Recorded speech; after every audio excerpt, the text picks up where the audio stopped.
This inflation thing's a big deal. So in the first 90 days, the strokes that you make to change the economy when you're elected, that's pretty dramatic. I believe I'll be able to get energy down to 50% of what it is right now within a period of less than a year. I know small businesses are where jobs come from. When you guys in government can take your hands off of small business, we're able to employ people and change things. So how can you help small businesses? You have to love what you do. If you don't love what you do, it's not going to work. It's the largest tax cuts in the history of our country. That's why we became so successful. You think we can do that again? Yeah, I think we can go lower. If I don't turn my head at the exact 90-degree angle, if I was a little off, I'm not doing this very nice interview with you. I hear you going back to Butler and finish the speech. I am.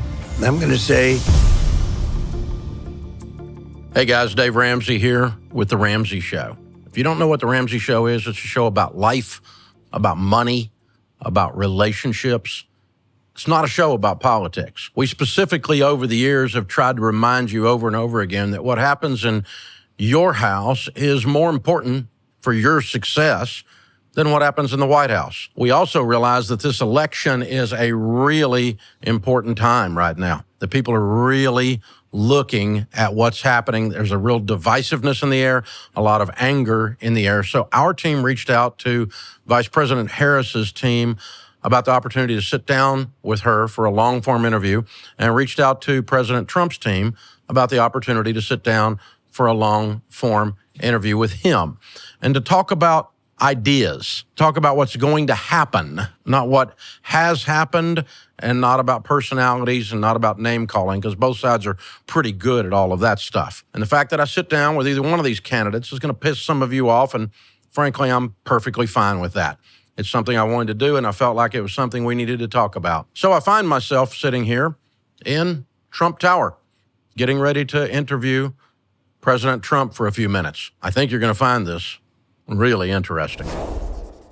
So President Trump, thanks for taking time to sit down with us. Thank you. Honored to be much. with you. Good to hang out with you. As you know, we do a show called The Ramsey Show and talk to regular folks every day, calling in most of the time with financial trouble, sometimes with financial victories, stuff we've taught them to do, the basic grandma's common sense stuff. Right. And that audience that's going to be watching this is, they're not concerned with a lot of things, but they are concerned with $8 eggs, $5 gas, 7% interest rates, and a house they can't afford with wages not going up as fast as house prices.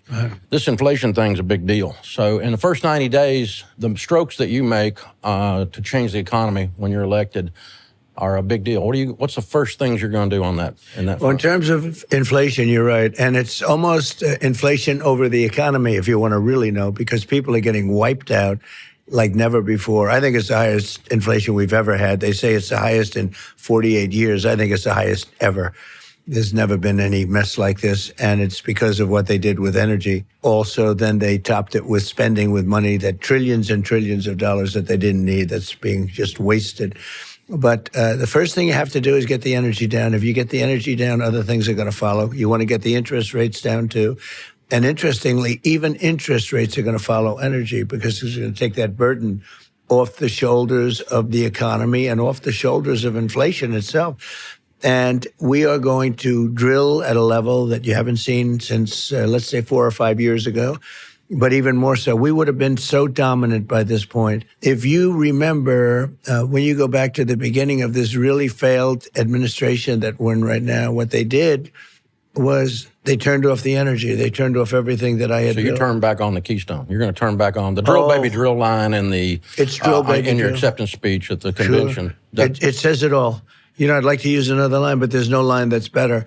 And we're going to drill, baby, drill. But the fact that they turned it off, and then the energy, if you look back at the very initial period of their administration, the numbers started going through the roof, the energy numbers.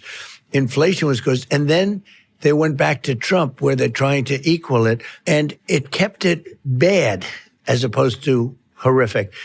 And it's been really bad, and the energy has been very expensive, but nothing like it could have been. So they went back to Trump-type things. But we would have been now 3 to 4 times more. We would have been dominating the entire world on energy. We have more than anybody else, as you've heard me say, but as you also know. Right. We have, I call it liquid gold. We have more liquid gold under our feet than anybody else, actually by far. we would have dominated. We would have been taking care of Europe. We would have been taking care of Asia. We would have been taking care, Anwar in Alaska is the biggest find anywhere in the world. It could be as big as Saudi Arabia. And I got it. Ronald Reagan couldn't get it. Nobody could get it. I got it. It was done, ready to start. And when these people came in, they turned it off. They terminated it. Nobody could believe it. I don't know if people realize that 10 to 15% of the entire economy is energy, right, and it weaves its tentacles through everything else. So $5 gas affects the bread truck who's delivering the bread, and that affects the cost of the bread then. And so getting that plentiful changes everything. So I have a little thing that I've been saying lately because I think it's easily achievable. We pay very high energy costs, and especially now, but we're paying very, very high. I believe I'll be able to get energy down to 50% of what it is right now within a period of less than a year. Wow. That's pretty good. It's going to happen fast, okay? It's going to happen fast. Well, what are you going to do to do that? What causes that? They're going to drill. They're going to frack. They're going to do things that they have tremendous additional... So taking the regs off. Taking the regulations off. We have to. They put them back on. They put regulations back on. That areas that have no environmental real meaning, they don't let them drill. They're taking leases away, government leases that you're hearing about. I think we can get energy costs down to half of what they. If we do that, that's pretty dramatic. Everything, all of those inflated prices are going to come down with it. I think the other piece of that, and I know he was part of your administration, and you and I were talking before we turned the cameras on, that we have a mutual friend in Art Laffer. Oh, he's and great. I know he helped a little bit with the tax code in the last administration. And I personally have experienced the Laffer curve, that lower taxes causes increased revenues to the federal government because it heats up the economy. And I'm a small business guy. When you lower my taxes, it doesn't mean I put it in my pocket. It means I hire people. Right. And so talk about lowering taxes in the first year of your administration. Yeah, you probably saw my plan, and I think we have something really good. I was yesterday in North Carolina, which is great. That was the furniture capital of the world. And China then went in and did a number and took so much of that business, most of that business. The talent, I used to go there to buy furniture for hotels and things. Hickory, North Carolina. Yep, in Hickory. I was in Hickory yesterday and made a speech, and we're going to bring it all back. What we're doing is there's sort of a two-phase. Number one, I took taxes from 39% to 21%. You know that better than anyone. It's the largest tax cuts in the history of our country. And that was great. That's why we became so successful. It's funny. You think we can do that again? Yeah, I think we can go lower. And I'll tell you what I'm doing. I'm bringing it from 21 to 15, but you have to manufacture your product here. And then you pay 15%.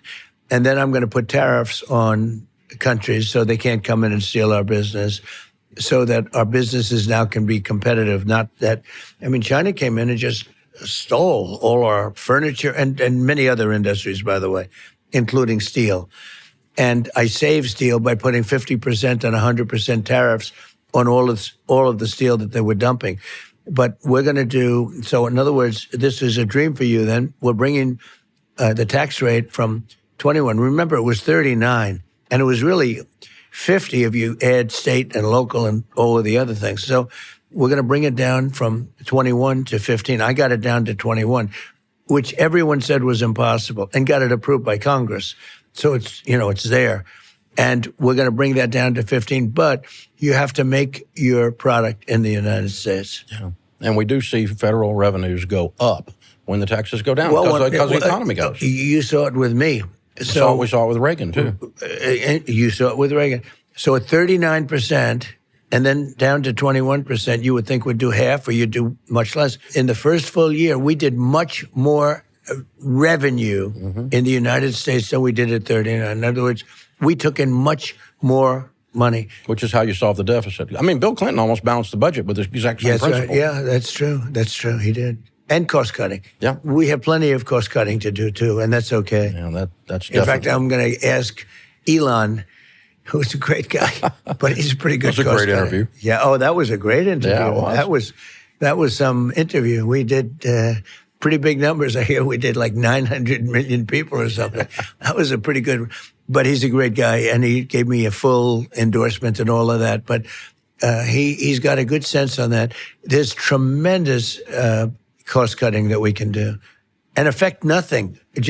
We're not going to affect anybody. We're not going to hurt anybody. We have to save Social Security and keep it good and solid. I don't want to be raising ages or anything. I don't want to do.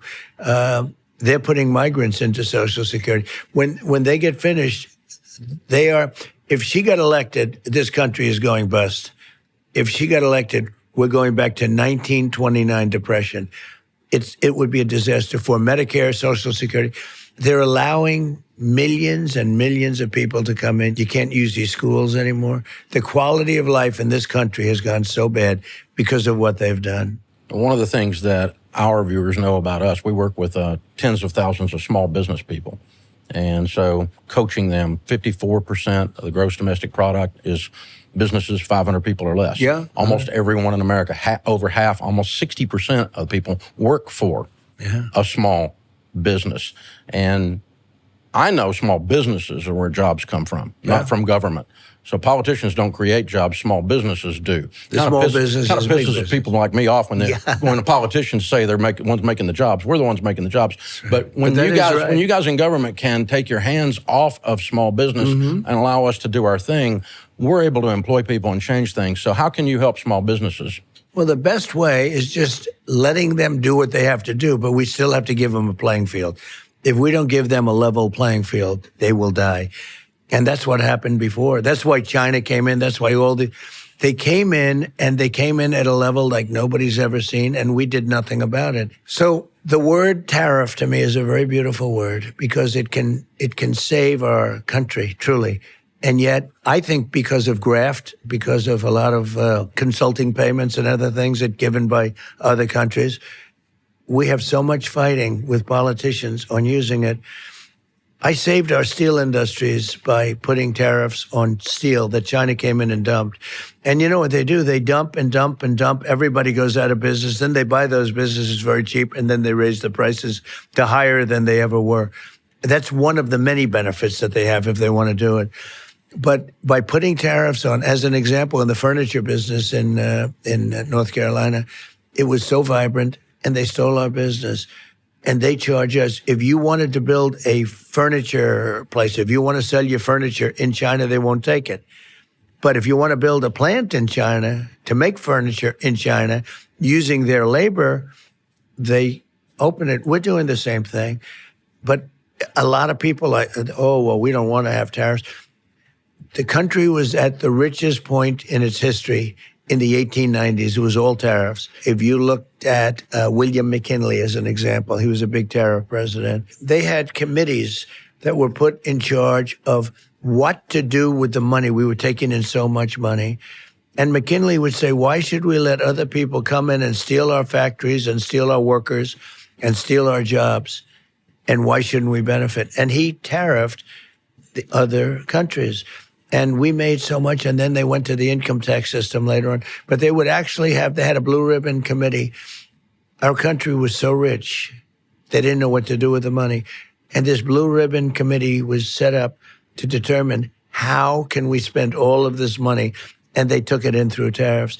But we can turn our country around, make it strong, and then guard it with tariffs. Yeah. Let's change gears for a second. My wife Sharon and I were in Scotland 2 weeks ago, and we played bunch of different courses there, including Turnberry. Good. Which arguably, according to the golf guys I was playing with, is the nicest course in the UK right now. And certainly the halfway house, the lighthouse out there. Isn't that good? Turnberry's amazing. Yeah. But what I came away with, not only is the golf course great, just to give you a huge compliment, Thank you. You know that, but the staff and the team, the excellence in the hotel, in the restaurants, in the golf shop, everybody we dealt with. Talk about what it's like to work for Donald Trump. How do you hire leaders and put people in place that do that? Because I know you're obviously not there personally managing that, but you put a culture in place in your organization, and that applies to the administration as well, hiring people that are quality leaders. Well, my son, Eric, is very much involved, and he runs a lot of it. And Don helps out a lot. And Ivanka, to a lesser extent, she's a great mother and everything. She did a fantastic job in the administration. All she wanted to do is get people jobs. And she'd go around and see Exxon and see Walmart. She wanted jobs for people. It's really pretty amazing. She could have had a very glamorous job, and she would have done well. But Eric's done a great job. And I did a similar type of job when I was doing it. Now I'm doing a thing called running for president, so I don't get. A little bit But we consuming. rebuilt Turnberry. Turnberry was considered one of the greatest courses in the world because the land is so incredible, right? With the ocean and Yeah, that beautiful. ninth hole you're hitting over the ocean. How good a golfer are you? 13. All right, that's Not okay. great. I'm That's just learning. actually I've only been considered- playing 5 years. I'm just learning. Oh, really? Yeah. Enjoyed you and Bryson's 50. Wasn't that That was great? fun. That was a great video. That one did well in did. terms of the ratings. It did. And he can swing a club, too. He can swing, and he's a great guy. And he is very long, very straight. And you know what? He's a great putter. Yeah. One of the He's- best putters. He's one of the best world-class. putters in the world. That was quite an exciting thing. We got it down to 50. You actually pulled one hole off. I watched it. Yeah, well, All yeah. rode on you. You carried one Even in. more than one hole, if you want to. But we did well. We did Yeah, well. you did. It was very fun. So what leadership qualities, when Eric's hiring, did you teach him to look for? Well, I like the recommendation business, but what I like best is taking people that are in the company and moving them up. You take a waitress as an example, and she becomes the head of the restaurant. You say, because you know if certain people are good. And when they work for you already, it's better than recommendation. But if you don't do that, or if you can't do that for some reason, you really need strong references, and then they have to enjoy their job. If they don't enjoy their job, they're not going to be very good at it. So I ended up at a table, Ronnie Barrett, Yeah. Barrett 50 Cal, is a friend of ours, and I ended up at a table with him at an NRA convention with Eric and Donald. Got to spend some time with both of them, and you're right, they're impressive. How do you raise great kids? What'd you do? So The grandkids are turning out. The granddaughter killed it. We have. Oh, how good at the was convention. she? Yeah. Wow. She's a great golfer, Yeah, by the way. yeah, She's yeah. She's a great speaker, too. she was good. She was a beautiful person in every way. She took over that whole Republican convention. And Kai, our beautiful Kai. So What's your one parenting the style? one thing I always told my kids: no drugs, no alcohol, no cigarettes. Now, in my day, there were no drugs. There was alcohol and cigarettes, and I had a brother that went through a lot with alcohol, and he taught me a lot. He really taught me a lot. And my brother Fred, and he had a problem with alcohol, to put it mildly. And he would always, and he was quite a bit older than me, and he'd been through it. And he would say, "No alcohol. I never want to see you drink." Very strong. And he'd also say no cigarettes, but because, cigarettes are like, you don't need it. If you don't smoke, if you don't drink, you have no problem with staying off it. When you do drink it's very hard to stay off it. I mean, I've seen very strong people that cannot get off. But the way you get off is if you never start. If you never start, I never had a glass of alcohol in my life. I've never had a glass of alcohol, if you can believe it. I think largely because of my brother. I think if I did, I probably would have a problem, personality type, right? But I never had a glass. I have no longing for it. I have friends that are in the wagon, as they say, and I watch them watching trays go by. The tray is going by. Oh, it's like they have, it's a thing that they can't get over with. Same with smoking. It's tough. I've seen guys just grab somebody's cigarette. They haven't had one in a long time. And to them, it's like the greatest sensation. If you've never smoked, you just don't have that problem. So I tell people for their children, no drugs, no alcohol, and no cigarettes. They obviously least work really, really hard. How'd you teach They them work do. ethic? They have to like what they do. If they don't like what they do, they do. My kids like what they do. And I would say genetically, I'm a believer in genetics. I like it. I'm good at doing certain things. And, racehorses, like two slow racehorses don't produce a Kentucky Derby winner, right? That's not the way it is. But you have to have an ability at something. And if you don't have the ability, don't do it. But most importantly, do something you like, whether it's your parents or not. Your parents want you to go into a business, or they want you to go into a store with them if they have a store. I would say that you have to love what you do. If you don't love what you do, it's not going to work. I've never seen it. If you don't want to get up in the morning and go to work. Now, a lot of people say, with all the people that come after you, do you really love getting up in the morning? You understand that, right? I'm attacked at left and right. But I do because we make so much progress. We're doing great on the campaign, as you probably see. We're leading in the campaign now and doing well. We beat Biden, and we were up so far on him, and then they said, that's like a fight. You're in a fight, and they changed the fighter in the middle of the, right? In the middle of the fight, they changed the fighter. And now we're beating her very badly. I'd be so interesting to see her in your show, because I don't believe that she would be able to answer any questions on what you discuss better than anybody else. Well, I'm happy to have her if she'd come. I'm sure she would be. I'm sure she'd love to come. Yeah. She wouldn't come. So I hear you're going back to Butler and finish the speech. I am. I'm going to say, as I was saying. Yeah. Right? So when that happened and you get in the car, I know I saw a clip the other day that Melania was watching on television. Yeah. So she saw the shot. Saw you dodge, saw you go down, saw you get up. Yeah. And how fast were you able to get on the phone and talk to her? Well, I know she was calling, and, I was a little tough to take a phone call with blood pouring down your ear. Yeah. People don't know the ear is the bloodiest part. If you get hit in the ear, it bleeds because there was a lot of blood. But no, I spoke to her by the time I got to the hospital. I spoken to her, and she was sort of watching it. She had it held off for a couple of minutes, and then somebody called her and said, he's okay, he's okay. She said, what do you mean he's okay? What does that mean? She had no idea. And then she went back and pressed it and caught up. No, it was tough for her, tough for my son, too. He came out, somebody had said, your father just got hit. And he came in, and he was very, very riled up. Yeah. It's a tough thing. That was a tough day, and I don't recommend it for anybody. I got very lucky, or maybe more than luck. Yeah, if you don't turn your head and start talking about the immigration chart at the precise moment, it's a problem. If I don't turn my head at the exact 90-degree angle, if I was a little off, one way or the other, it's I'm not doing this very nice interview with you. I wouldn't be around to do this interview.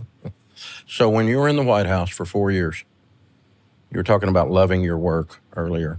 I have the privilege of loving my work. That's why I still work. You do? That's why I still do it. I don't need to, obviously, anymore, just like you don't need to. What was the most rewarding thing in the 4 years that you were there for you? So my whole thing is make America great again. All right, that's why I do it, and we did it. Then COVID came. We did a really good job on that. So it was always about making it great again. I had the country going just prior to COVID coming in at a level that nobody had ever seen. And even if you go all 4 years, it was so good that even with that terrible interruption that just destroyed the world, we had the greatest 4 years. The economy was so great. The job numbers were the best ever, et cetera. And I think just that concept of what I had done. Just the performance. Yeah. But individual things, getting the tax cuts approved, biggest tax cuts in history, biggest regulation cuts in the history of our country, rebuilding the military.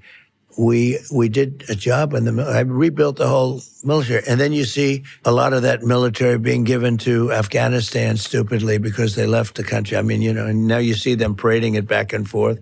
That was, I think, the most embarrassing moment in the history of our country, what they did. But there were a lot of individual achievements that we had. The creation of Space Force. Space Force is now dominating space. And when I came, there was no Space Force. The first time since Air Force, 78 years, maybe 80 years by now. And we are dominating space now. And we wouldn't be. We were in third place by far. And now we're way in first place. And it's very important. Militarily, it's very important. President Trump, thanks for taking time. Thank you very much. Your team told us you got a speech here in a few minutes. I do. We were still able to squeeze this in, and I appreciate your time. Appreciate you hanging out with us a little bit. It's a great honor. I've watched you for many years. I shouldn't say that, but I can say it from both of us. I watched you for many years, and a real pro. Thank you very much. Thank you, brother. Good to see you. Thank you very much. Thank you.